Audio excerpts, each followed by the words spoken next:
Hello, and welcome to Mind Your Head, a space for people to share their stories, talk openly and honestly about their own mental health challenges, and to give some listeners some comfort in knowing you're not alone.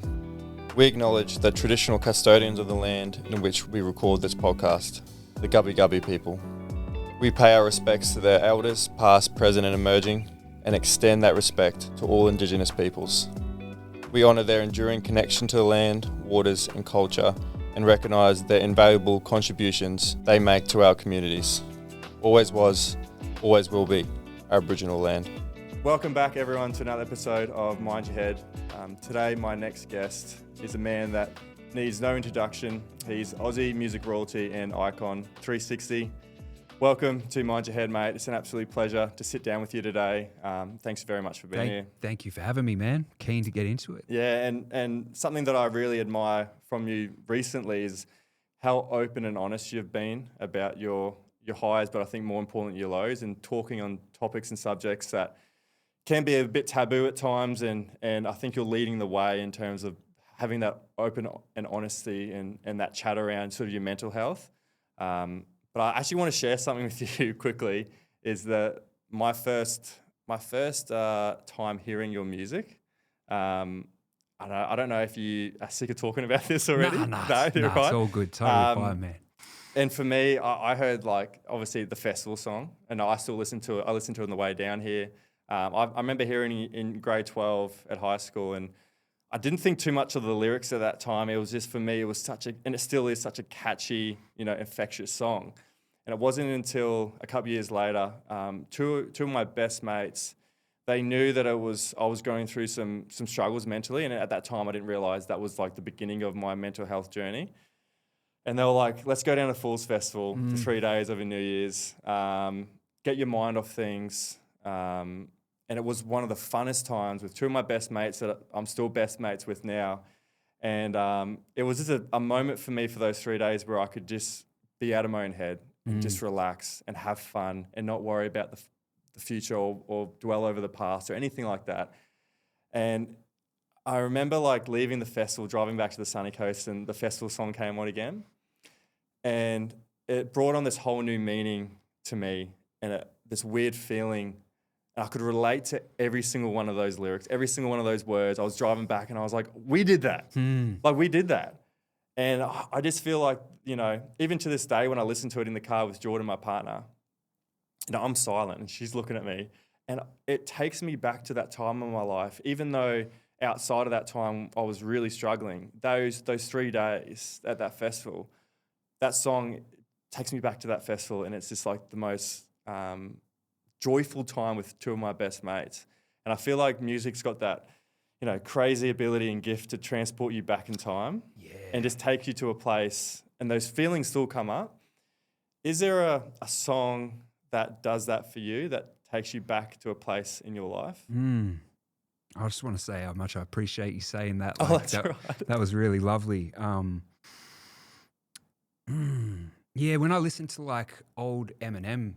Oh, Slim Shady. Yeah, when I listen to stuff like Stan and that, it always takes me back to that.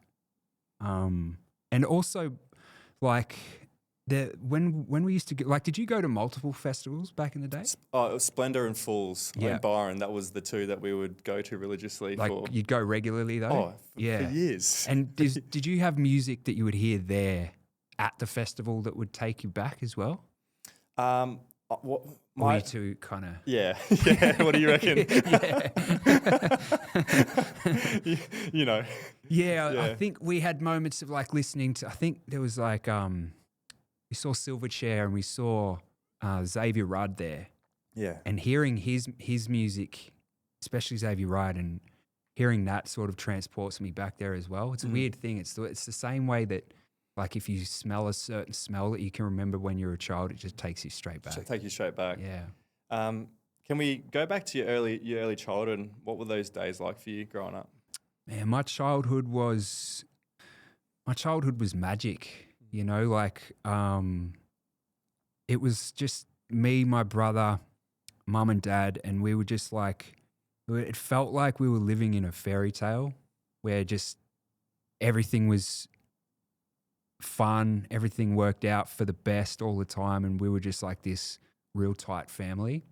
And then over the course of, I guess, when we got in our teenage years, that's sort of when you start drifting away from that like whole real tight family vibe. And that we were a very big basketball family. Like my old man loved basketball, and he started coaching us when we were real young.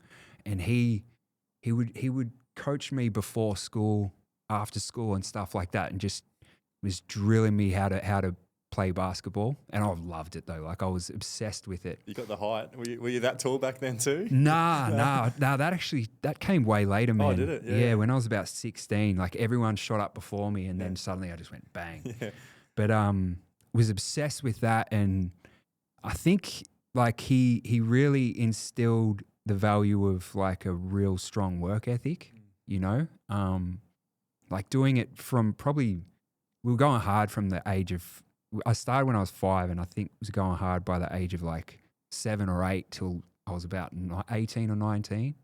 And then once I stopped that, I really applied the same sort of work ethic to anything that I was passionate about. And I feel like he was the one who developed that and the ability to really work hard. But it was like when I was young, man, real close with my parents and my brother. Didn't really care what anyone thought. Like if my mum or my dad would come pick us up from school, I'd run up and give them a hug. And then you go through your teenage years where suddenly you start caring what other people think, and being cool becomes what matters the most. And that became a thing that I think really lasted probably, man, like we were talking about earlier, probably early 30s, you know, was I reached a point where I was like, I've spent my whole life trying to just seek validation and seek other people's approval all the time, that I got to like 35 and I was like, who am I? Like I'm 5 years away from 40, and I feel like a child. Like I haven't matured at all. You know what I mean? It's like my whole teenage years, and especially when I got into the drug taking and stuff like that during my 20s and stuff, that just blocked out from about 21 to 35. Those years were just a write-off. It was just, there was no real mental, spiritual or physical growth. It was just having fun. And I did a lot of amazing stuff during that time, but it was like, that period was just so blurry. And then to wake up in your mid-30s and be like, what values do I stand for? What are my principles? What kind of man do I want to be? What life do I want to lead? I've just been living this hedonistic lifestyle, and then waking up from it and being like, this isn't how I want to live anymore, you know? Yeah, it feels like you're figuring out as an adult that you maybe should have, I went through the same thing, that we probably should have when we were, 17, 18, 19, 20, asking ourselves those questions. And we start doing it at like 30, 35, 34, man, like, because for this exact same, the way I felt was I started taking drugs heavily at about 20, and I think it paused my growth, it paused my maturity, my mental capacity, my intelligence. And then when I got to 31, it was the same feeling. I had to sort of relearn all these, not relearn, I had to learn all these new skills that I just like had no idea about. Yeah. And it was such an awakening for me that I'm thinking, I'm thinking in fatherhood now, when me and Jordan are talking about having kids, it's like, how do I, as a father, improve that and go, well, how do I make them see that at an earlier age rather than, being me at 35, 34 and then going through it? It's a battle that I've sort of got thinking about a lot. And I went and saw Gabor Mate. I'm not too sure if you're familiar with his work. Amazing. Yeah, he's amazing. I saw him Wednesday night down the Goldie here, and he speaks a lot about early child development and parenting and stuff like that. And one of the questions was, how do I not pass down any trauma down to my kids? And that's something that I'm really worried about. We've spoken about earlier about sort of my mental health struggles and illnesses, and I'm terrified of passing something down to my kids. And one of the questions for Gabor was that question, and he said, first of all, if you're doing the work, if you're aware of it, awareness is key. Like people that don't know, what's going on in their life, people that aren't on the healing process. He goes, that's massive that you're like, he goes, you're in this room, you're listening to me about how to be a good parent. Like that's enough validation for you to be like, I'm on the right path. And even just hearing that going, you're right, I am searching for answers. I'm trying to get better. He goes, as long as you're trying to get better, but also remember one thing, there's no such thing as perfect parenting. So he's like, you're going to fuck up. Yeah. And I'm like, am I? He's like, you're going to fuck up. Oh. And I'm like, I don't want to hear that. Yeah, And he was like, yeah. he goes, but fucking up's not the issue. It's what you learn from fucking up. All right. So he's like, don't protect your kids from reality. Don't try to hide things from them because you know how my parents hid things from me. Don't hide from your kids. All right. And I was like, yeah, but you're trying to protect them. He goes, don't try to protect them. Try what your aim is of a parent is instead of protecting from reality, help them to develop ways to cope with the reality. Because if you don't do that, they're going to find their own ways. Like, you know, similar to me and you, we found our own ways to cope with reality, you know? And if you don't, you know, help them find the correct ways and the tools and strategies to help them cope, kids will always find their own ways to do it. And another thing he said to me was, kids don't listen to what you say, they watch how you live. So if you want them to be a certain person, be a certain way, talk a certain way, if you want them to, you know, have all these beliefs and values, you've got to be living by it because you can't say one thing to them and then you go at home and they see you act differently at home or with different people. So they're some of the massive takeaways from me. That's so true, man. I think helping them navigate it. Yeah. Instead of trying to hide it from them. Yeah. And being the representation of what you're saying instead of just saying it. That's so important, man. Yeah, he's like, you got to walk the walk. If you're gonna talk stuff to them and tell them how to do it properly, then you've got to embody it too. I think it's really cool that you want to be a good dad, though.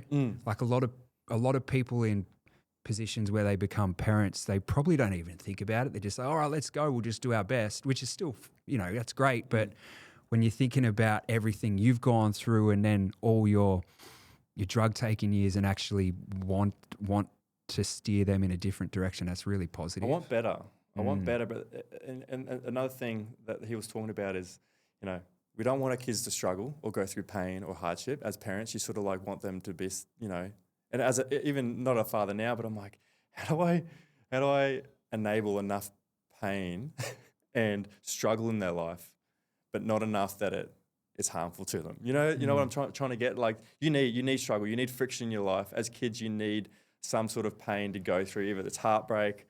You can't sort of hover over them and remove all their, you know, obstacles in their life because what are they going to learn? So me and Jordan talk about it because, you know, she's had a very sheltered life in terms of, you know, very great parents. You know, I've played rugby. She doesn't really sort of get into drugs and alcohol at all.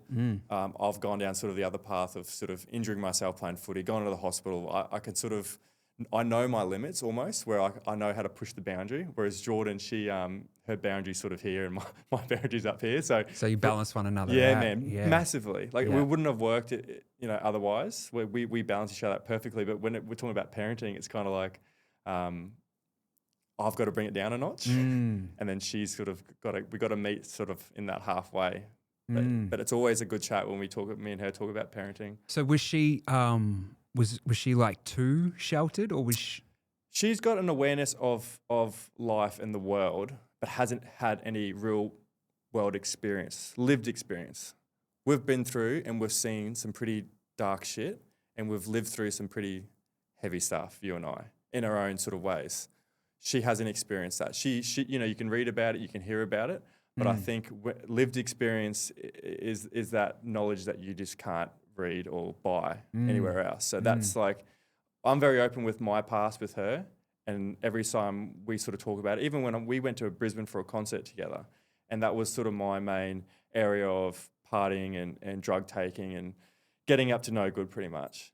Even when, you know, years later, I go there to watch a concert, walking through the valley, I get this like anxious feeling in my stomach, and I'm looking at people going into clubs, looking at people getting up to no good, doing the exact same things that I used to do years earlier, and I'm looking around and I'm like thinking, in my head, I'm like, let's just fucking go to this concert, watch it and go straight home. And I'm not even saying it to her, but she can pick up on your energy. She can pick up on your sort of your body language. And she's like, we were walking back to the car and I was like motoring it back to the car. And she was like, are you all good? I'm like, oh, I'll tell you in the car. And she was like, what's up? And I'm like, oh, I just felt super uncomfortable. Just walking the same roads or the same streets or going near the same places that I used to go that has such a negative meaning for me mentally. And was that because was it like making you tempted, or was it because it was bringing back memories of how crap it was? I'm never tempted anymore. The temptation's never there for me, which is, I guess, a blessing that I know some people, they go through recovery when it's alcohol and drug addiction, that, you know, the temptation's always there. But for me, it's as soon as I decided to get sober, get clean, the temptation's never there. And I tested that. I've tested that a few times, but more recently I went to a Mad Monday with 10 of my, about 30 of my best mates. And for years earlier, you know, we were doing it for like 5 or 6 years. You'd be off your head by 9 a.m. And it'd last the whole day. And I was like, I still want to see my mates, you know, I still want to go. I'm just going to be completely sober, drink water, do all the bus trips, taking everyone back out, do all the taxi driving. Oh, wow. I got there at 9 a.m, left at midnight. Didn't touch anything. It was hands down the funnest Mad Monday that I've had. Really? Yeah, man. So you still enjoyed it? I thought I was going to hate it. I thought by 8 o'clock I was going to do a smoke bomb, or like even earlier, just like peel out of there by myself. I stayed there the whole time, and it was one of the funnest Silly Sundays, Mad Mondays that I've ever had, ever. Wow. Had so much fun. I was present. I wasn't in my own thoughts, because I used to take drugs and alcohol to get rid of the anxiety, get rid of the head noise, get rid of the stress, and just be calm.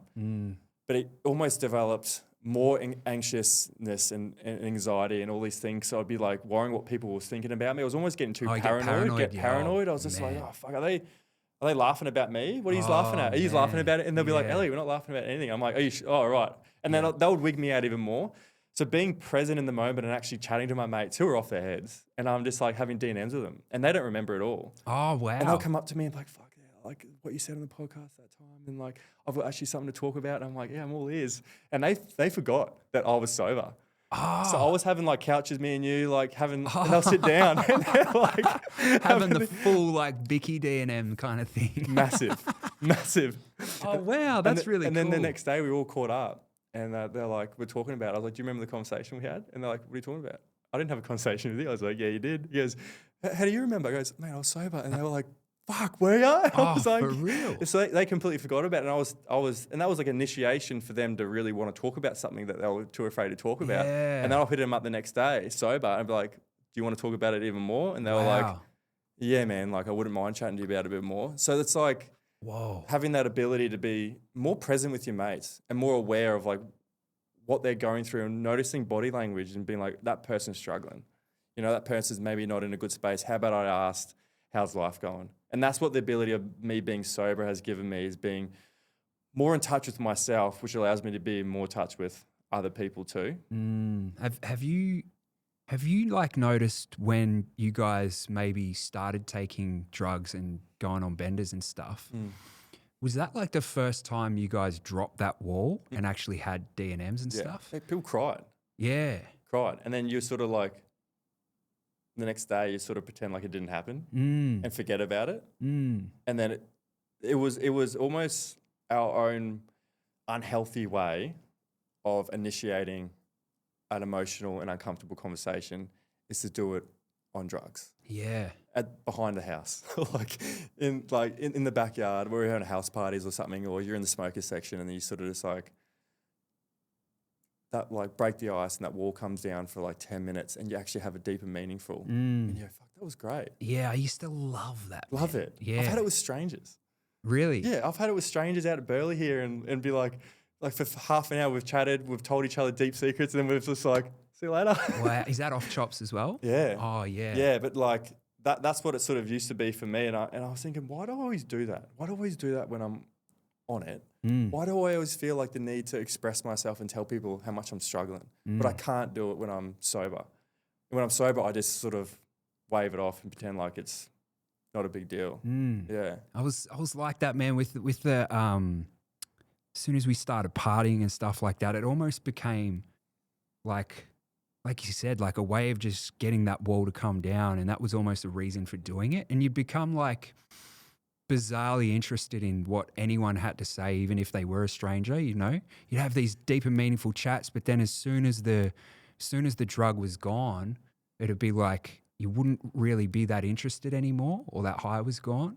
And I found that that's kind of like, not to glorify it, but there was a silver lining to dabbling in drugs and stuff like that, and that's making you more open to talk to your mates in that way. And then even though it does go down, I think moving forward from that, like if I look at my mates now, the ones I'm real close to, we talk about all those things, where in the past it's like it was never heard of to really go that deep until the chemicals were involved, you know? It's a weird little like coping mechanism that we talk about before with Gabor, was like, it's how you cope with the world.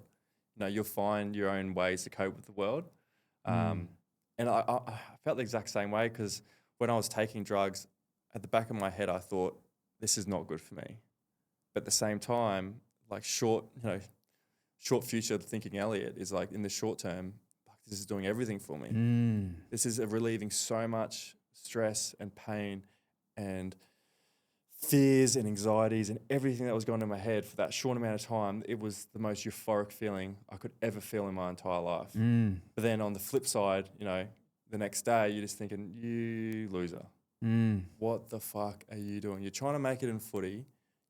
You're doing drugs almost every night to feel something, or maybe to not feel something, you know? And that was like my paradox of living, was just like, knew it was terrible long term, but in the short term, it didn't matter. Yeah, I was very much the same, man. You don't really think about, if I do this for like 5 to 10 years, well, you think you're only going to do it for a little short amount of time, and then it ends up going for like 10 or 15 years, and you're like, oh, wow, what kind of damage have I done? I remember like thinking to myself at 20, going, this can't be the only way to manage my emotions and self-regulate. But at the same time, I'll figure it out later, because 30 is so far away.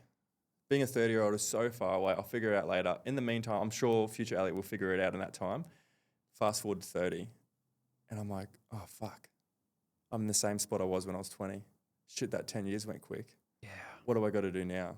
And that was like, for me, when I got 30, that was sort of where the real work started for me. But I do want to sort of go back, if you don't mind, sort of to your childhood. And you mentioned basketball. Was that sort of your first love? Was that your first passion? You know, did you want to take your basketball further in terms of going to college or something like that in America? Yeah, going to college was always the aim. Like, I was never that good though. Like, I think Dad thought I was really good, and I just believed him, but I was never that good. Like, I was never someone who could naturally just pick it up and really kill it. I'd have to really work at it.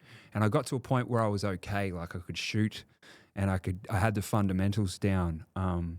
But that was really all I lived for, man, for probably until I was about 18. It was all basketball. I thought basketball was going to be my life. I thought I was going to go to college and come back and play NBL and all that kind of stuff.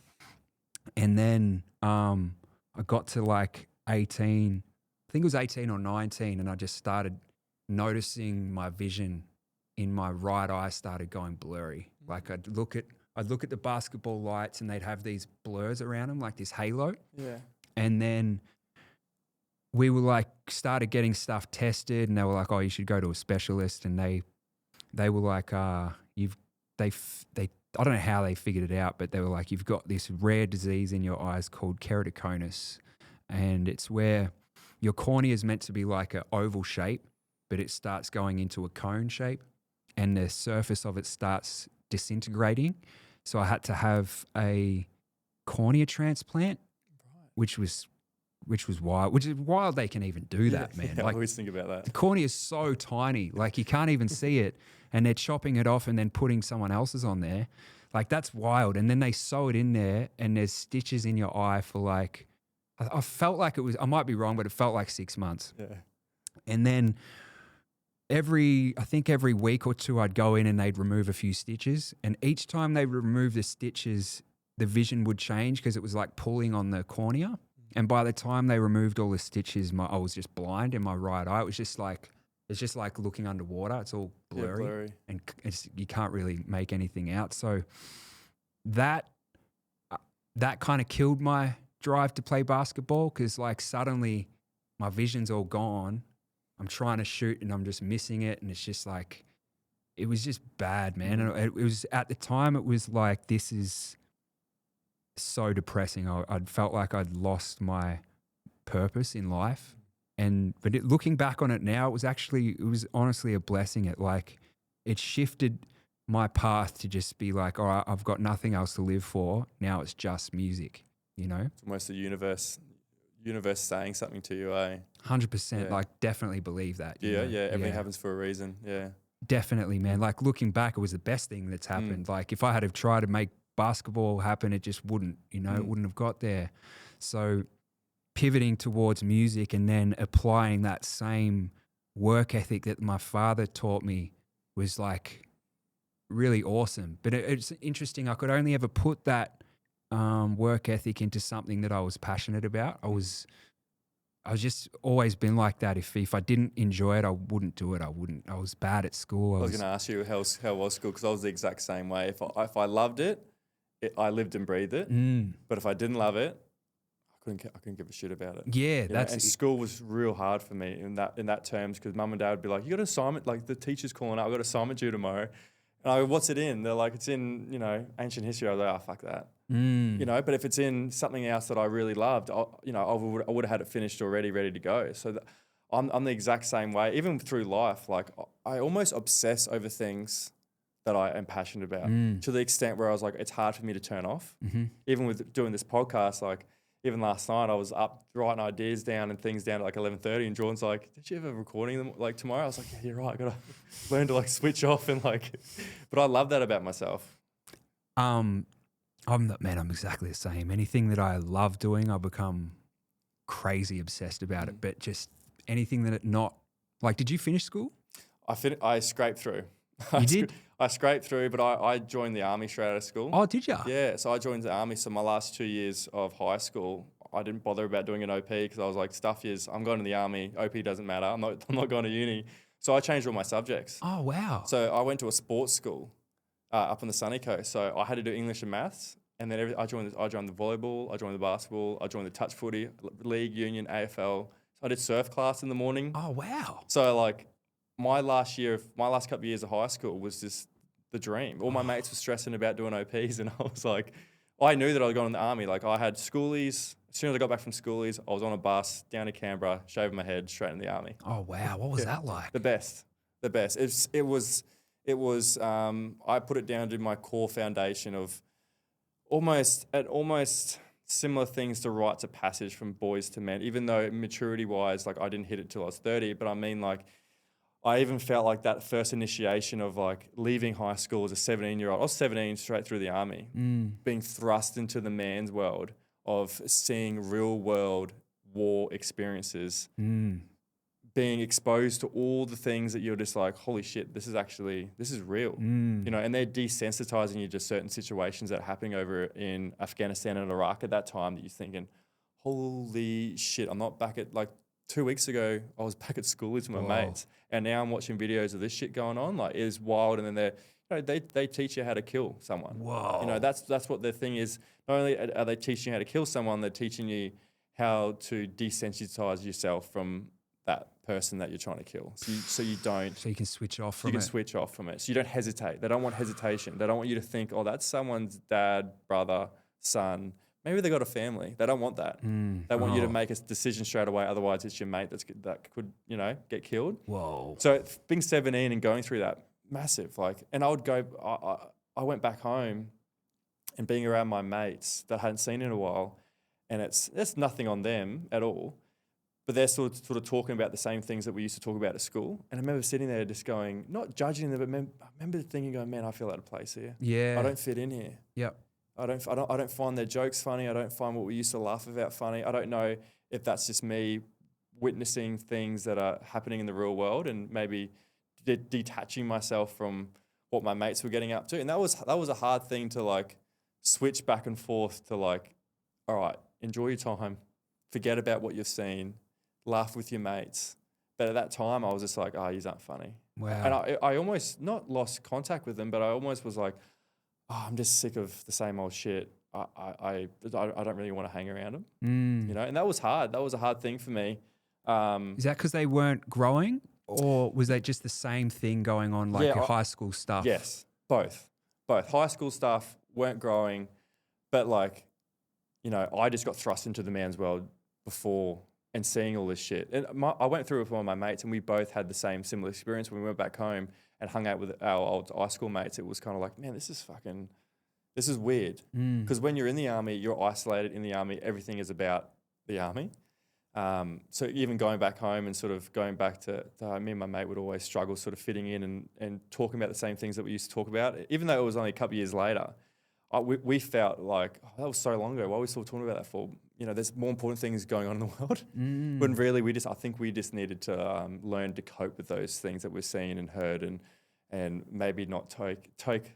It's hard to learn to take life seriously and know when not to take life seriously. And know with some of your bets mates and you're joking around, it's probably not the time to bring up what's going on over in Afghanistan. Oh yeah, you know, man. You don't want to be that guy. Be like, why are you laughing about that? There's kids dying over here. Oh right, so you were kind of just stuck on like fixated on that, right? Yeah. So but it was also the core foundation of me getting out of that high school phase of life and being a 17-year-old. I really put it down to, and I wasn't a bad kid, but I needed direction. I needed discipline. I needed motivation. I needed someone else telling me, you need to go do this. I loved it. I loved authority. I loved someone going, all right, stop your shit. You go do this. And I'm like, oh, all right, I'll go fucking do that. Because if I left to my own devices at that age, I was very away in the wind a little bit. Like I could just sort of float around and, you know, land wherever I wanted to land. Whereas the army was very obviously military discipline. It was like, you be here at this time. Make your bed, all that. Make your bed, all that. Iron everything. Everything had to be ironed. Like, I can't grow facial hair now. Serious? So, yeah, it's pathetic. It's honestly pathetic. So they would make us shave. I was 17, so I couldn't even grow it back then, let alone now. They would make me shave every morning. Oh, well. Everyone had to have shaved heads and no facial hair. And I'm going to the corporal, I'm like, I don't need to shave. Like, it's just skin. It's just blade on skin. And he goes, that's the rules. That's our rules. You shave every morning. Whoa. So I'm this baby face going down and everyone's looking at me. I'm putting shaving cream on and just like doing this. That's classic. And like going back to like, you know, smells or moments that take you back in time. If I smell shaving cream, it takes you back. It takes me back to the barracks in Wagga.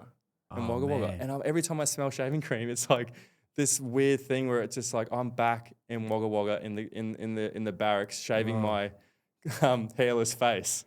Did it have the vibe of like the dudes who were instructors, they'd stand over you and like really drill you? Was that a real thing? Yeah, it's a real thing. Right. Yeah, they get into your face. And how'd you deal with that? Was that? You learn to play the game. Yep. You learn if you resisted, you're there for a reason to grow as a person and to get something out of it. People that struggle are the ones that have entitlement or egos. You need to surrender because you need to know that you're going to be a better person for it. All right. If you keep resisting them and not playing the game, you're not going to last and you're not going to get out of it what you need to get out of it. So it was a moment of like relinquishing control of yourself and your own actions and putting it for someone else and just being told what to do, when to do it, because you know it's going to be beneficial in the long run. In the short term, it's going to be fucked, and it was. But in the long run, like looking back on it, it set me up for the future massively. And like after you finish the training and they're all the instructors and all the corporals and sergeants, as soon as you finish training, they switch and they go, "Hey mate, how you going? Oh, like, you guys are good like that." I go, "I fucking hated you."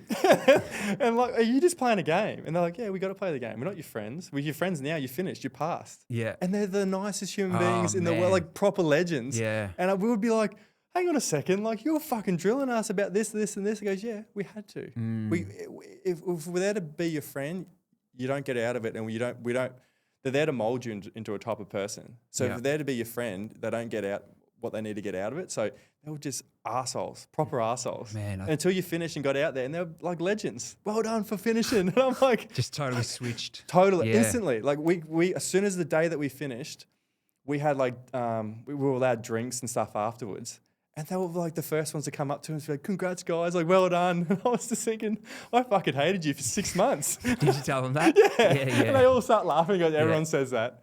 Man, it's funny. I think that there's a lesson in that too. Like I've just started, I've been doing it for about a year, just doing kickboxing, right? Oh, cool. And man, I suck. Like I'm just so uncoordinated and I get in my head so much, and like it's really easy to get frazzled when the coach is like drilling you to get it right and you just can't. But that surrender element that you're talking about is such a big part of it, to like just let go and just know that over like 6 months you will improve dramatically. And yeah, I really relate to that. Yeah, the more you resist, the harder it is for you. And that's a common thing for a lot of us, is surrendering and letting go, because there's a lot of ego, there's a lot of fear of the unknown, there's a lot of all these things tied up in needing to let go. That's a massive thing that I've learned. I think one of the things I want to chat to you about is how did you sort of progress into your music? Did it go straight into battle rapping? Because I know I would have watched it an unhealthy amount of times. Your battle raps, whether it's you versus Cursor or you versus, I think which one was it? Keynote. Yeah. I think that was probably one of the funniest ones. I've watched it that many times. When round 3, you just read out a fucking just a letter, and I was like, that is one of the funniest things ever. And like, even though I'm with you and Pez and Manus and Thesaurus, I think that was I watched all of them that many times. And how was that your sort of initiation into the rapping scene, I guess? Was those battles? Yeah, so I started rapping when I was 14. We just listened to a lot of rap at our high school, and my mates' older brothers had all these CDs that we'd just jack them and listen to them. And so I got like hooked from like 14, and then I think this was around like the time of Napster and the internet and LimeWire and stuff like that. And that became the way that I'd find more music and dig around for more rap. And I don't even know how it happened, but I stumbled across these rap battles when I was like 15 of these guys in America doing it, and they were just crushing it. Like they were really, really good. I think Eminem, he did a battle called Scribble Jam, and they had all these audios of it there, and I was just like, this is what I want to do. So I started writing all these battle raps, and in Melbourne at the time they had these battle rap competitions, but they were underage, so it was pretty full on, man. Like you'd go down there, there'd be all these like swarm of dudes. You'd rock up, put your name in, and say, yeah, I'm in. They'd call out like 16 people or something like that, and then they just pick the names out of a hat, and you jump up on stage and have to freestyle battle this dude, and just make stuff up about him. Wild. It's crazy, man. It was, and I look back at that and think, how was I just fearless? Like, how did I not get nervous about doing that? You weren't. You just got up and was like, this is sick. I was just so into it. And I think when you're a teenager, you don't have that anxiety and those nerves that you develop when you're older. It became like my comfort zone, I was so obsessed with it that I'd get up there and I think like I came second. I never won it, but I came second twice in these competitions, and it really gave me this confidence and sort of put my name out there in Melbourne in the rap world a lot. So I was doing that, and there was other battle raps over the years that I won, and just doing that got my name out there. And then I started putting my actual songs that I was making in the background on like, I think it was mp3.com or something like that, or SoundClick or something, one of those. And I had all these raps, but people were more interested in the battle rapping. But then when, I can't remember what year, I think I was 16, I got signed to a record label that was based in Melbourne that had a bunch of dudes signed to them from Melbourne that I just absolutely worshipped. And these dudes that I was like listening to their albums, and like suddenly they're emailing me and I'm working on the same label as them and that. that was wild, man. So that I can't remember how long that lasted. I think that lasted about 3 years, and they helped me develop my craft as a rapper. And then me and Pez were playing basketball together. Like we played for Ringwood Hawks back when I was like 16, and he used to like wear a do-rag and like have socks up to his knees and like baggy shorts and that. So I kind of clocked him that I reckon he listens to rap. Yeah. And I was the same. I used to wear like double denim rocker wear. Yeah, sick. It was so cringe. Still now? Yeah. I was 16 and like this noodle of a kid, like so thin and so pale, man. And trying to dress like a homie in that with Tim's on. It was pretty adorable. But we connected straight away through rap, and we started making songs together. And man, then over the course of a few years, that just evolved to us. Like I was doing an apprenticeship as a chippy. I was trying to make that happen, thinking that's what I was going to do. And then he had this like, all along he's had this like belief that we could do it and make it our career. I never thought we could, but he was just like, dude, we can't work, man. This sucks, you know. Let's just become the biggest rappers in the country, you know. He was talking like that before that was even an option. Like I was like, that we can't do that. But I was like, all right, let's do it. And I quit the next day. And then got on Centrelink, and I think we spent probably like 2 years really just writing in our own little world. And then we put out the festival song and a bunch of other stuff, and that's sort of how it all started. Yeah. And do you think that festival song, I mean, now it's such a massive part of Australian culture and music, isn't it? Do you feel like that's the one that sort of always comes back to you? I know I mentioned it, but do you feel like that's the one that sort of you hear about a lot? Definitely. Yeah, does it? Yeah. A lot of people really connected with that. Yeah. I think like you said, man, like everything, all the lyrics in it is exactly how you lived. We did it. Yeah. Yeah. So and relatable. I think that's the kind of the secret sauce to a song that's going to work is just saying how, like talking about whatever is genuine. Like we went to Pyramid Rock, and literally what we rap about is just exactly what happened. And I think people just had that shared experience, and that's why it went so big. How did your dad react? I know he, was pushing for the basketball career. How did he react when you sort of said, I'm going to go down the music scene? They were, I remember them when I was like 16, and I was like going to gigs and stuff when I was 16, and they'd have to come with me because I was underage. They didn't like that, especially because the rap world there's a lot of menaces in there, you know. And my dad was very protective and just didn't want me around people that were going to be bad influences. So he was, they were still very supportive, but they were also like, oh, we don't know about this. But because I loved it so much, they were still backing me. But when the eye stuff happened, it sort of fizzled out, and I think they could feel it coming, because like I was just like, man, I can wear this special contact lens and it makes my vision a lot better, but I would like wear it in games and then it would get knocked out of my eye, and we'd have to stop the game and everyone would have to be looking on the floor trying to find it and stuff. And that was just like, nah, this is not it. You know, this get sucks. up. Yeah. It just killed it. Yeah.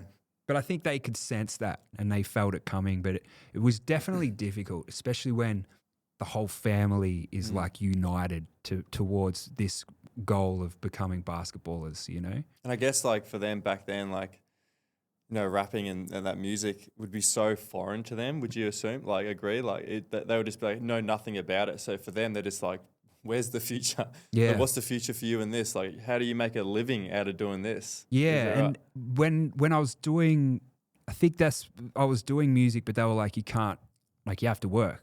You know, you can't just do this. And I was like, oh, for sure. So that's why I was doing the apprenticeship. But it got to the point where my brother, he was like, he spoke to him and he was like, you've got to hear his music. Like he's got something, and I think it's worth letting him like really give it a crack.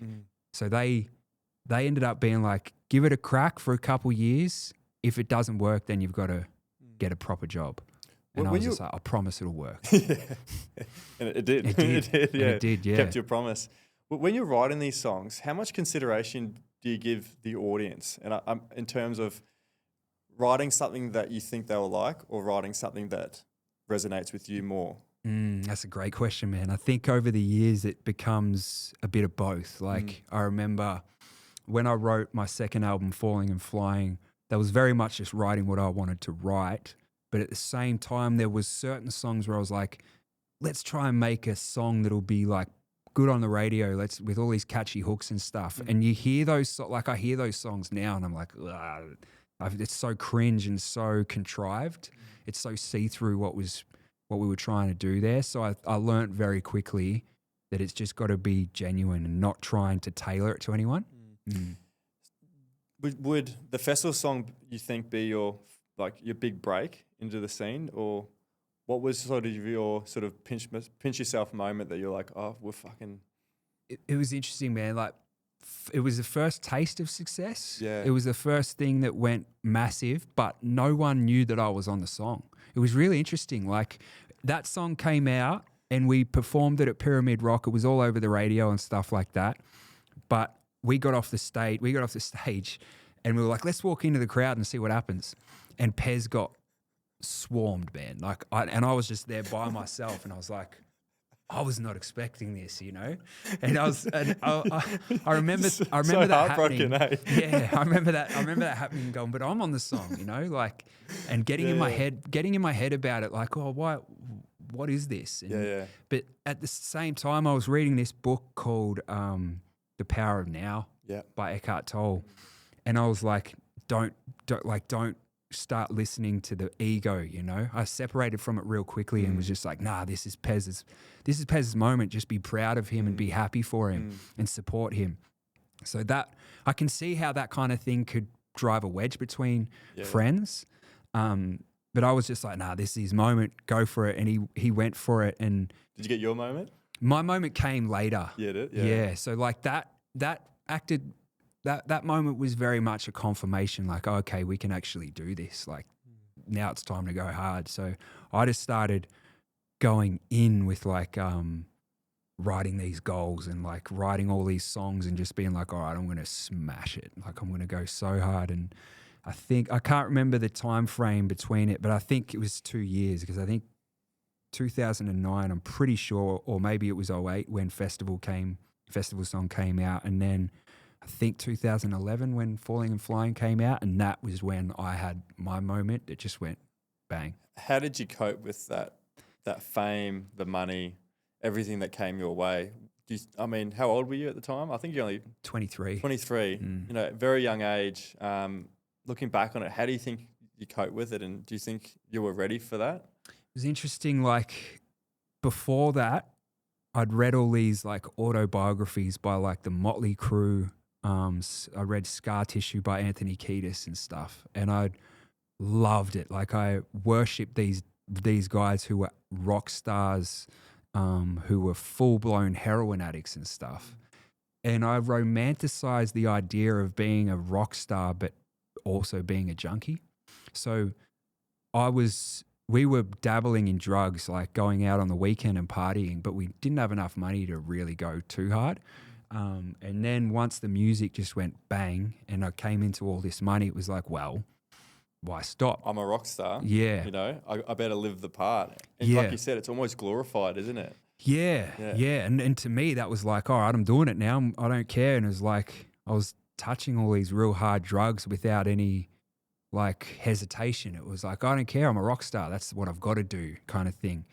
It was really foolish, man. And, I just got swept up in it, man. Like the sex, the drugs, and the rock and roll lifestyle was just like, that's all I thought really mattered. Yeah, it becomes addictive, doesn't it? Like, did you also use it, you know, obviously ways to cope with, I guess, the highs and lows, but did you also use it in the creative process of writing songs?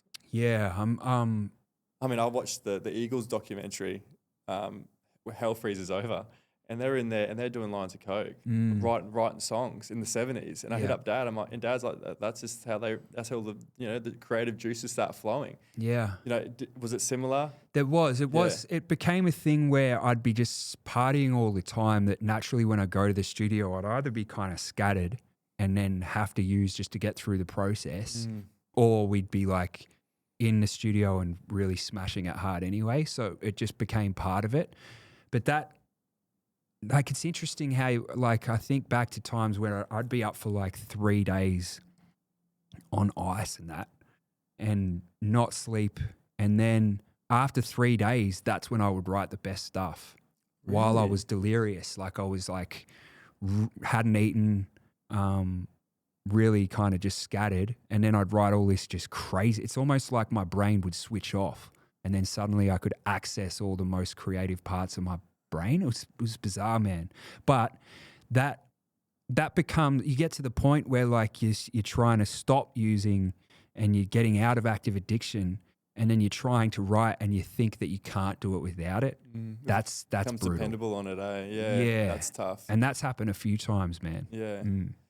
I've always wanted to know this because I've always been very jealous and envious of musicians.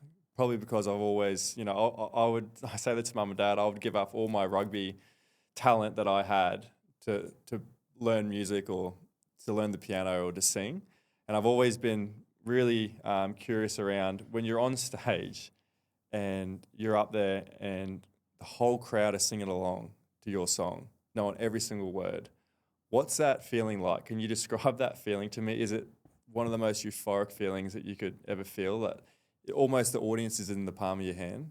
Yeah, I feel like it makes you feel like a god. Does it? Yeah. It's like you start it just feels like you're just so powerful, and like, man, it's so euphoric, and the adrenaline is like nothing I've ever really felt before. And I think like when I was doing drugs and partying and stuff like that, it was like I was seeking that kind of feeling through chemicals and then seeking it through the stage, and that became like almost like a drug in itself. But then you get to the point where like I had a massive hiatus. It's been like 8 years since I dropped an album, and I went to rehab like 5 years ago for like 4 months, and it had been ages since I had performed. And getting out there, like in the past, I'd never got nervous. I would just be like amped to get up there and just put me up there and I'll crush it. And then suddenly I'm like 3 years ago, it was like the first tour since I got out of rehab, and I was like, I was hating life, man. It was like the feeling of being on stage was so brutal in my head. I was so in my head, man. Like I was seeing myself through other people's eyes and so critical of every movement that I made that I just couldn't relax. And I was like, this is horrible. If this is what it feels like to tour now, I don't want any part of it. And that lasted for 2 tours, and then it slowly started. 2 full tours? Yeah. Really? And then it was brutal. It was like all I wanted to do was have a few drinks and just numb that feeling, just to make myself let loose a little bit. But I just knew that if I did that, I'd spiraled into other stuff. Worse, yeah. So I just kept pushing through it. And then after 2 tours, it was like I started just feeling more comfortable and at ease again, and was present on stage and feeling that adrenaline again without having to escape it. Yeah. I remember when all I wanted to do when I was a kid was play rugby professionally. That's all I ever wanted. I put all my eggs in one basket. I didn't have a plan B. That's all I wanted to achieve growing up. And I was 21 and I was playing my first professional season of rugby. And I had this weird or strange belief that once I was playing rugby professionally, I would have this feeling of being successful or enough, worthy enough. Content, something. And I remember having my first season and just feeling the exact same, feeling empty, feeling lost. And I was like, why isn't this fixing, or why am I still feeling like this? And I think that was like the real turning point for me, where my mental health really plummeted, and I guess my drug use and alcohol use sort of skyrocketed and went through the roof. And I think we had the same thing that you spoke about was, I think it came down to wanting to be liked by everyone, having that external validation. I know you're very sort of open and talking about your mental health struggles. Can you talk to me about your sort of struggles with substances and your mental health during that time? And I really relate to what you were just talking about, Yeah. man. Like, I remember thinking, yeah, if I can get famous and live off music, that'll be enough. That's all I need. And then that happened, and I was like, bang, I reached this milestone that I've worked for years. And then I get there and it's like, yeah, this feels awesome. But then it just runs out real quick, and then suddenly it's on to the next thing. And I feel like my entire life has been a series of just doing that nonstop. It was all about money. It was all about success. It was about women, drugs. All these things that I was just using were like filling this void that I couldn't fill. It was like I'd get there, and then I just need more, and it was never enough. Nothing was ever enough. And then once I started cleaning my life up, it was like, okay, I need to get healthy. So it became like health and fitness and becoming the best version of myself, and that became what I was using to fill the void. But even then, it was still this stuff that was trying to fix something that just wasn't getting fixed all the time. And I feel like fast forward to now, like I have recently like become Christian, and that has like, it's been the only time where I've actually found the thing that I was looking for and felt like that an actual purpose and the happiness that I was looking for so much in the past. I've actually found it now. Like, it's gotten to the point where it's not like God has become my new obsession and then soon that's going to change to something else. It's like that.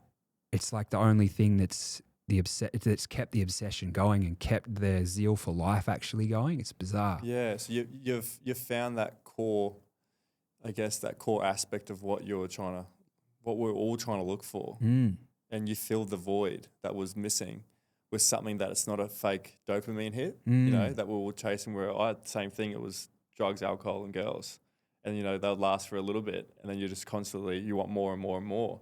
You've found something that's life lasting. Yeah, you know, that's deeper than surface level stuff. It's all I don't know. Like, were you spiritual beforehand at all? I'm not too sure, but it seems like right now that you're in a spot where you feel fulfilled. Yeah. I would have called myself spiritual, but I didn't even know what that meant. Like, I believed in God, but I was very, very anti-religion. Like, I hated religion. I was like, didn't want anything to do with Christians and stuff like that. But I was judging it based on the way Christians represented it. So it was like I'd seen the way a basketball team would behave, and then they'd behave badly and unsportsmanlike. So I just gave up on basketball altogether. It was sort of the same thing. I gave up on faith altogether because I saw the way it was misrepresented by other people. So once I got to the point where I went in with an open mind and started really researching it and exploring it, it was like, oh, this is not what I thought it was. You know, it's totally different. And then the purpose that it's given me and the peace and the serenity that I've found from it is like, wow, this is crazy. I feel like my whole life was just going through thinking there was no real meaning. So just find meaning through pleasure, and then getting to now where it's like, I think this is the meaning. Yeah, I love that. How deep and dark did your inner thoughts and emotions take you, man? Like, myself, I've experienced my own rock bottom. Did you experience a rock bottom yourself? Man, I think I've experienced many rock bottoms. Like, Yeah. when I was in my worst state of addiction, it was like I was doing stuff that was so shameful, bro. Like, I had no self-respect for myself. Like, oh man, this is such a disgusting story, but I think it's worth telling just so people can know the depths of how bad it gets.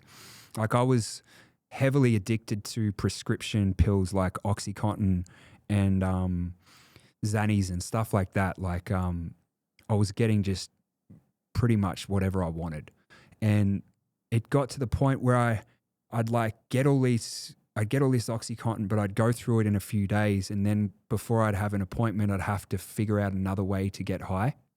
So I'd go to the pharmacy and I'd get Nurofen Plus tablets, and they had codeine in it, but you could with ibuprofen you can take as many as you want, and you don't overdose from it.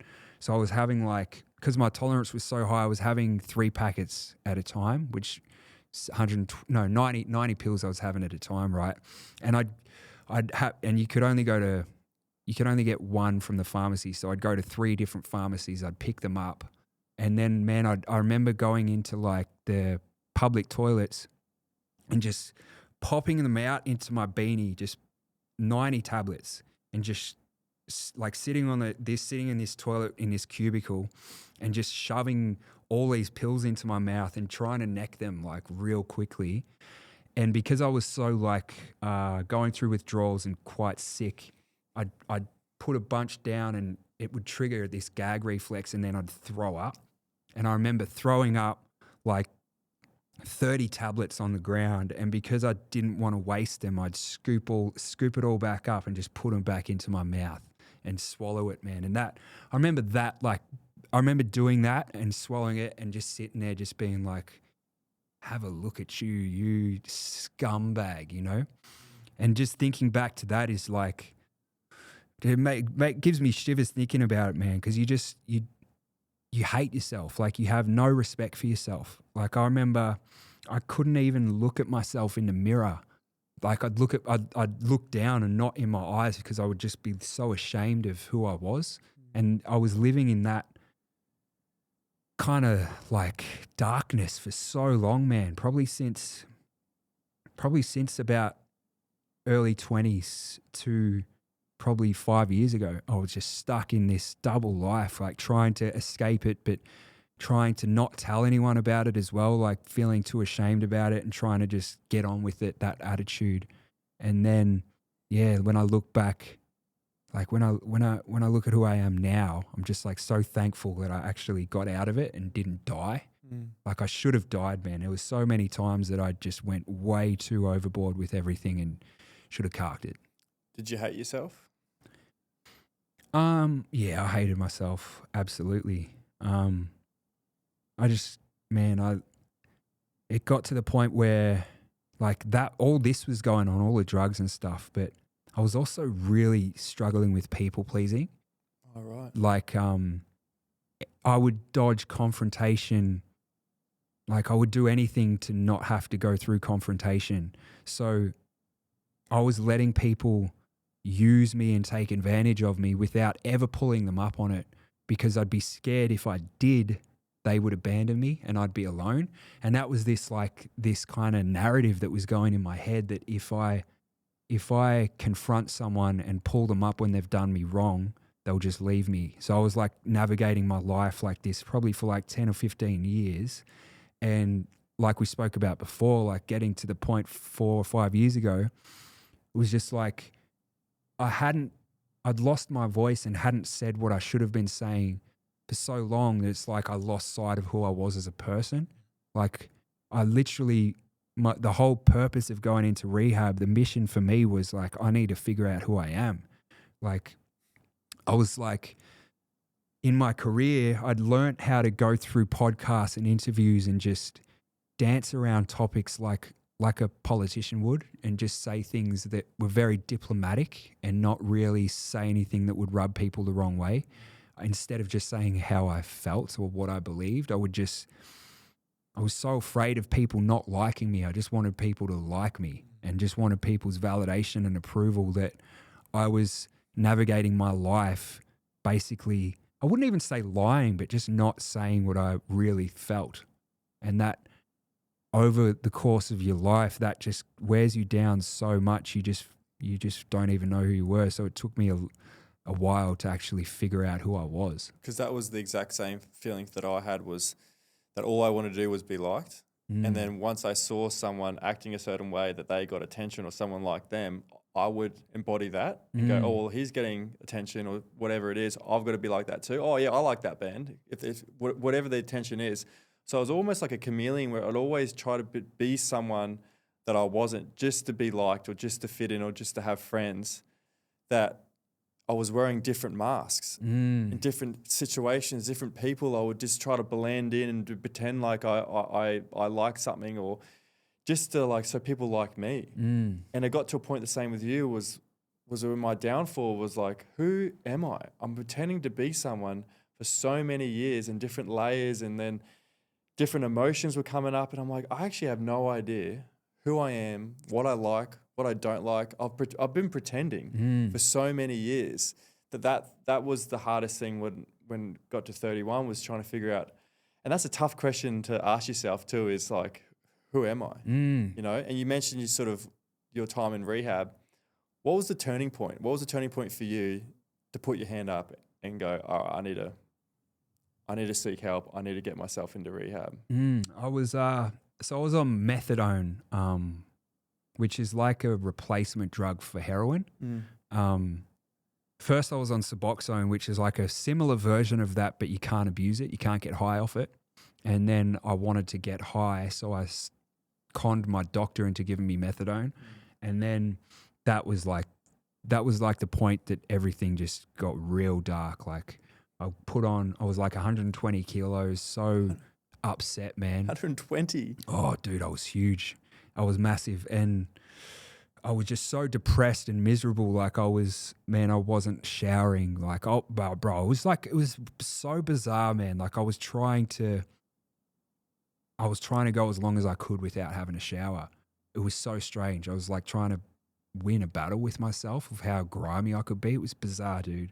It was like I was self-sabotaging. Yeah. It was bizarre. And I wasn't brushing my teeth. I was like, I just had no energy to do the most simple things in life. And I remember going to my doctor, and he was like, you are a fat junkie.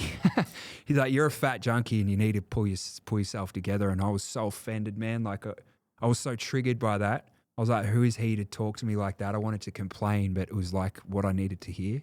Yeah, so it's like, no bullshit. Yeah, I needed to hear the truth, the brutal truth. I needed people to stop mollycoddling me and tell me what I needed to hear. And I remember that being a moment. Also going to the dentist, I remember I wasn't brushing my teeth or flossing, and she was like, this is the most disgusting thing I've ever had to do. Like, you need to. I was so ashamed, man, when she said that too. I was like, I didn't even know how bad it was not to floss. And yeah, I remember those moments would just like filled me with so much shame that I was like, oh, I've got to get on top of this. And just speaking to my parents, I was like, I think I've got to go to rehab for like, I went in there for like 4.5 months, I think. Did they know how bad you were? They knew Did you keep them in the dark, or did they? Kept them in the dark a lot, yeah. But they could see that I was spiraling. Like I was just putting on weight, so healthy, and I was just spiritually dead. Like I was just a zombie walking around, you know? And I think that was like the best thing to do was go to rehab. But it hasn't been like a flawless ride since, you know? Like I think I had to get my head right first. It was like I tried to get off the drugs thinking that's what it would take. But it took years of like therapy and like working with a life coach and figuring out like, all right, how do I actually get on top of all these issues instead of just getting clean? Like I've got all these issues that I can't get past. How do I do that? You know? You can't do it all at once. You've got to do it. You've got to take one battle at a time, don't you? What did you learn from yourself during rehab? I learned that when I thought, who am I? Like, what are my values? I don't even know who I am. I need to figure this out. What I've learned is I've known who I was the whole time, but it was about reconnecting with the younger version of myself. It was like, I thought I had to like figure out where I stood on all these issues and the type of man that I was and the values that I had, but it was simply just reconnecting with the old me. I love that, because something that Gabor Mate talks about is in situations where I feel most anxious or feel most fear, he talks about that little version of you he says, what do you feel when that little version of you comes up? And I always tell him to go away, like shoo him off. He goes, don't do that. He wants to be with you. If that little Elliot comes out, that little Elliot that was, hurt or whatever it was back when he was young, that trauma, that anxiety, if he's there, take him with you. Instead of trying to block him out and pretend like he doesn't exist, take him with you. So there's moments where sometimes where I'm feeling sort of nervous or anxious, even in this room, he's like, what do you do with little Elliot? I go, I'll tell him to leave so I don't need him now. He goes, you need him. Bring him in with you. So it's just like, instead of trying to ignore that past version of yourself or ignore that little version of you, take him with you. Embrace him. Yeah. Take him up on stage. Take him with you. Yeah. And I was like, I've never really thought about that. He goes, embrace those moments, embrace those feelings, those past feelings. They're you now. And I was like, that was one of the most sort of powerful things that I got from him. What was one of the most rewarding things you got from rehab, but even your time in recovery? Rehab was really cool in the sense that like I connected with a lot of really cool people there. Like the friendships that you make, they were so deep and so profound. I thought they were going to last forever, but I think I was also so sick and unwell that when I got out, it was like when you're in rehab, you do this stuff called group therapy, and you just pour your heart out and you tell people, you tell all the darkest stuff, you just air it out, And I remember getting out of rehab and just feeling like I can never see these people ever again because I've just exposed myself so much. They know too much. Yeah, it was they know all the darkest things about me. I don't think I can face them again. I didn't know it wasn't conscious, but I just got out and was just like, I kind of ghosted everyone, and I felt really, really bad about that. But I think unpacking all the things with my therapist and figuring out what my issues were, but it got to the point where we'd done that for years, that it was like we were prolonging the feelings that I was in. It was almost in this victimhood, and I was like a victim to my circumstances, and I was looking at everything with this negative lens, and I felt like the more we would go over it, the more it would just draw it out. And she was an amazing therapist as well. We got to the point where we both decided, okay, for me to move forward, I need to stop talking about this stuff and actually try and get on top of it.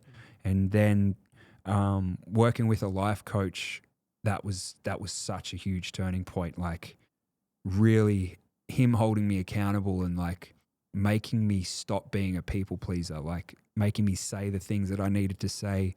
At the start, it was like putting on training wheels where he'd guide me with the right words to say and help me figure it out. And I'd be so anxious about just saying anything to anyone that it would be so scary. But he guided me through that process to the point where it became sort of second nature to just, when someone does you wrong, you just say it, You feel a lot better about yourself when you do that too, because I had this issue where the people pleasing was people were taking advantage of me pretty much, and I had no voice, and I was always getting talked down to or spoken to in a certain way, or people just taking advantage of me. And then I'm not comfortable in confrontation. I'm not, but I'm not afraid to speak my mind now. I'm not afraid to hurt someone's feelings, And there's a thing where my therapist told me is, don't be a nice person. You want to be a good person. You want to be a good person. A good person has values. They stick up for themselves. They might upset people sometimes, but you'd rather be a good person than a nice person. One of the massive things that changed for me was when I realized that we're not meant to feel excited and happy all the time. I always had this, my perfect life was always feeling happy and never having issues, never having problems. So when problems happen in your life, which is part of life, I would always freak out and be like, hang on a second, my perfect life is not having issues. Why have I got all these issues? Not really understanding that the ability to deal with those issues and understand that we need dark times. We need hardship. We need those hard days. Otherwise, we learn nothing from them. And they accentuate the good times when there's the bad.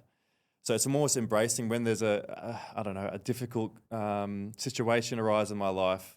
Instead of complaining about it, or that victimhood that you mentioned that I used to go back to, why me almost. It's almost like now where I look at it as like an opportunity to learn and grow and get better. That's huge. And that's massive. It's changed my perspective around any sort of issues and problems that I have in my life. Is like, this is going to serve me for the better, and I'm going to be a better person for it if I see it that way. Yeah. And perception is reality. How do you perceive the world, and how's your perception changed since your recovery, since being sober? How's that all changed for you? Very similar, man. I think that suffering refines your character and it helps you grow and evolve. But in the past, like even just feeling like I was suffering, I'd just do anything to not feel it. But realizing now that anytime stuff does go pear-shaped, it's like that surrender aspect of like, okay, just let it be. There's going to be something there's going to be a silver lining to this. There's got to be something at play here that it's going to work. Like I think I need this. It's like when you become a dad, I imagine, and you have a young toddler and you got to let them play and like fall over and hurt themselves, even though you could stop them doing that, but they've got to learn for themselves not to do it. Or like if they're near a fire or a candle and they go to touch it, they've got to learn for themselves instead of being sheltered. I think it's the same thing when you're an adult. Those kind of things, we can be trying to shelter ourselves from them, but just walking through them and knowing that around the corner when this is gone, this is probably going to be what's best for me. 100%. Has your approach to music changed? Even the writing process, your creative process, I guess the music itself, has it changed a lot since, especially these last 5 years anyway? Yeah, I think, man, it was really interesting for so long in my career, the whole seeking validation thing, man. I think when my second album went really big and I got launched into the spotlight, I really started trying to tailor my music to people who didn't like me. It was like I was trying to impress all the people that were fans of my older music, who were all calling me a sellout and saying that I was like not a real rapper anymore. I started got my back up. Like, I'm a real rapper. I still rap. Like I might make pop music, but I'm killing it with the bars.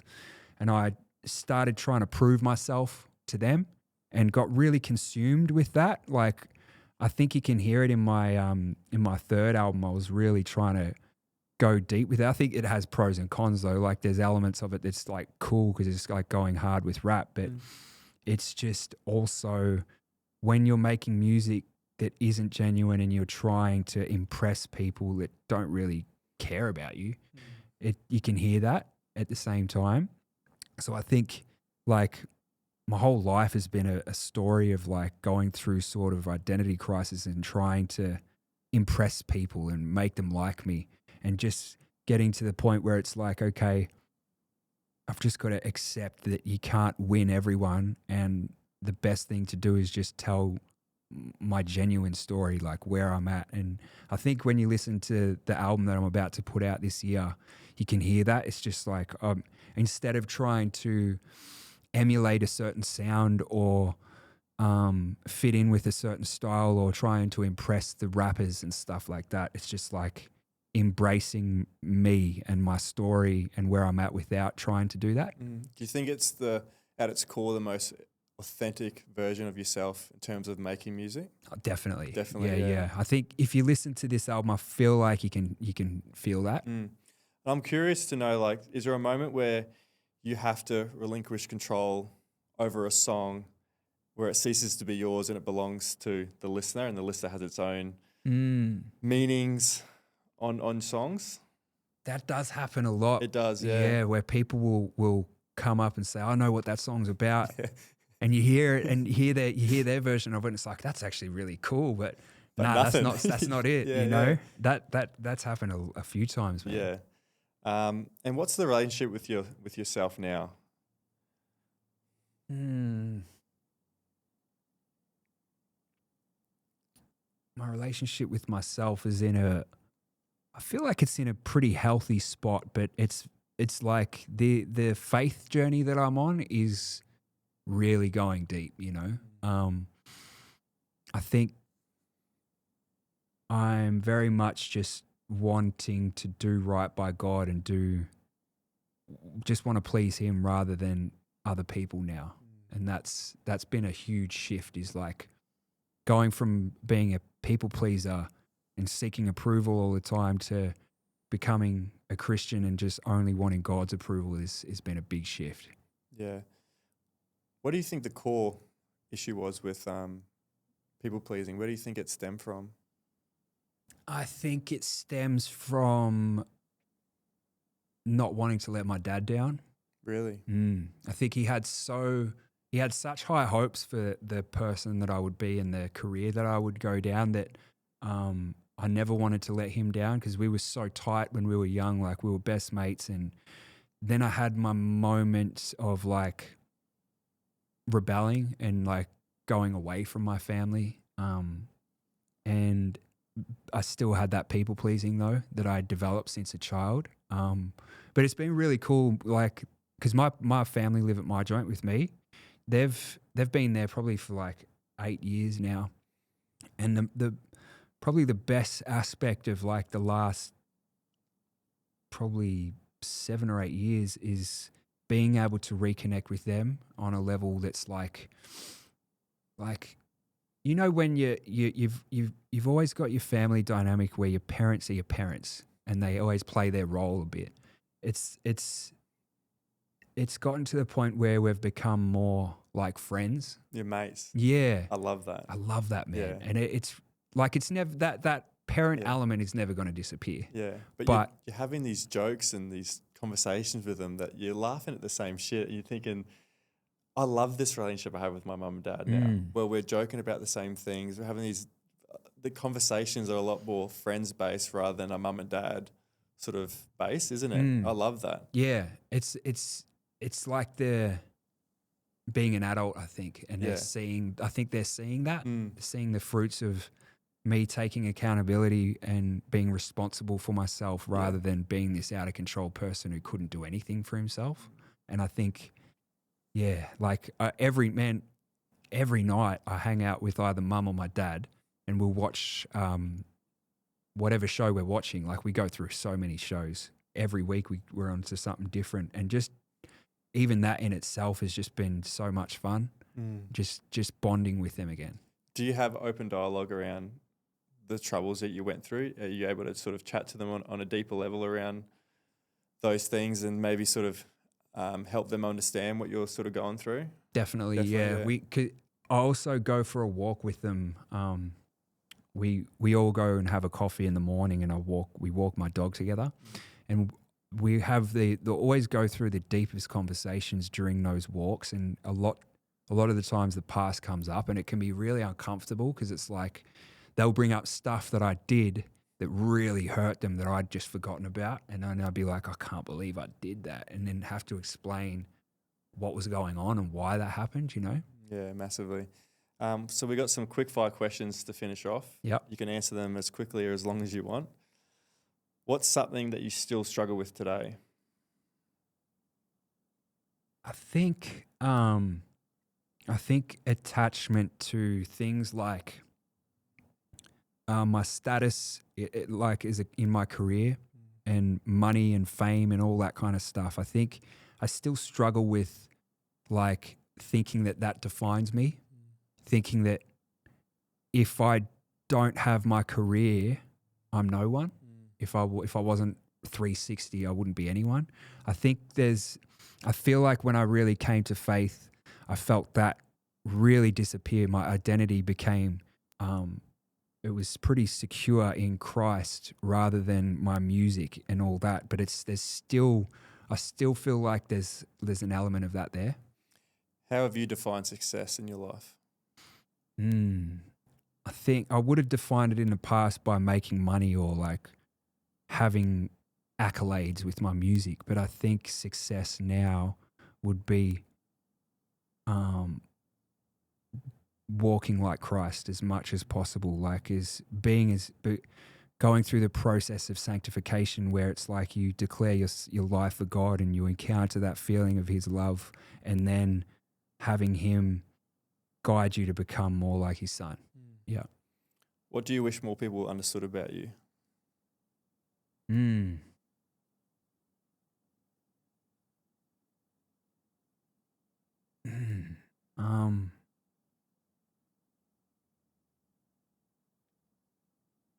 don't know how to answer that one.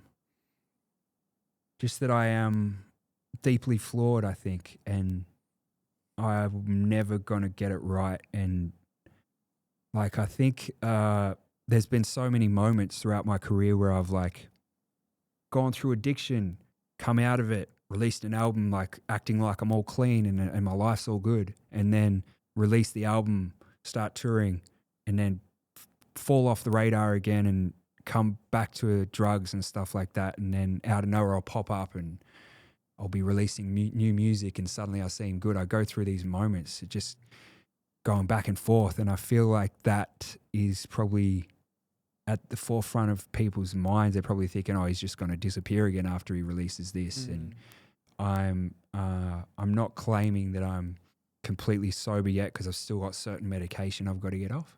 So this time around, I'm not saying that I'm clean. I'm not saying that I'm good. I'm not going to disappear. But I think now I'm in a spot that I've never been in. Love that.